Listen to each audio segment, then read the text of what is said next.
Now, the death toll from a massive explosion in Afghanistan's capital has risen to 21. More than 30 others were injured in the attack. Reports say that a suicide bomber is responsible for the blast that ripped through a crowded mosque in Kabul. این در نماز شام بود یک گرانبست کرد ما برآمدیم دویده رفتیم طرف مسجد با تعداد زیاد دیگه مردم از بین رفته بود شهید شده بود باز این مسجد از روسیه بیرون پرانده بود مردم.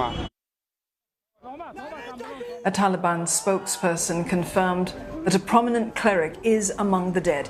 Queues formed outside a hospital as relatives waited anxiously for news of their family members. It's unclear who was behind the attack, but it comes just a week after Islamic State militants killed a pro-Taliban cleric in a suicide bomb blast in Kabul. Russia and Afghanistan have a long and complicated relationship, from a Soviet invasion in 1979 to withdrawal 10 years later. With more than 100,000 Afghans living in Russia, that relationship continues to evolve, largely now through business ties. The Kremlin sees this as a means to create a stable Afghan economy.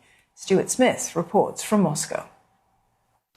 Afghan Mirvais Vial has been doing business in Russia since he graduated from university in Moscow in the early 2000s. He now manages multiple e-commerce businesses. He also helps new Afghan businesses in Russia get off the ground and lobbies to improve trade relations between Kabul and Moscow.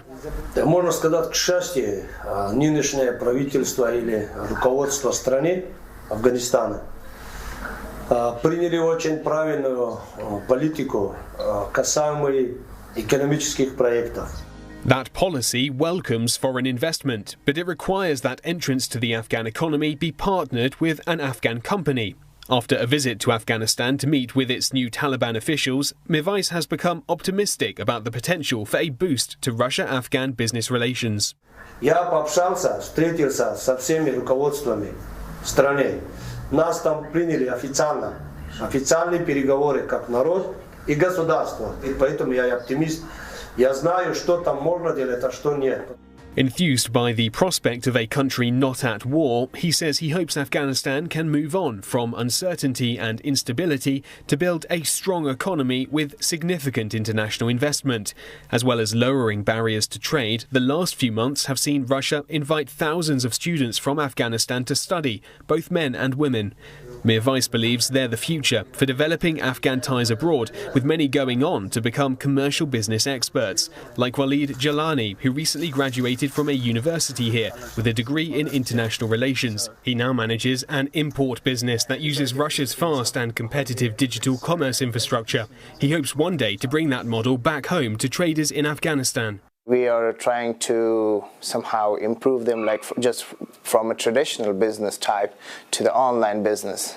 After determining what's in demand and finding the best deals, he buys goods from abroad, mostly China, and sells them to distributors in Russia. It's all organised online, something he'd like to see traders in Afghanistan do there. Back home, the country, the system, everything is very traditional, and everything has to be updated and upgraded to a level where we could apply all these latest technologies. For example, like if there is no law for online sales, you cannot make the online sales possible, right? With legislation that favours economic development, he says he doesn't mind who's in charge as long as the country's peaceful. With that, he believes Afghanistan can find a self-sufficient future. Last month, Russia struck a deal with the Taliban at the annual economic forum in St. Petersburg to cut all import taxes from Afghanistan, which traders in Moscow believe could mean more expensive imports like pomegranates and fresh figs become viable to sell in Russia. But while Russia's eager to take advantage of Kabul's fresh trade opportunities, it's wary of the country's traditional problems, including drug trafficking and terror networks. The Taliban has assured Russia it's dealing with these concerns, promising it will not export its revolution to neighbouring countries and engaging with Russian-led attempts to halt drug trafficking. The Kremlin is also pushing for billions of US dollars in frozen funds to be released to the de facto Afghan government. With that money and a stable economy supported by foreign investment, including from Russia, the Kremlin believes Kabul can recover. Stuart Smith, CNA, Moscow.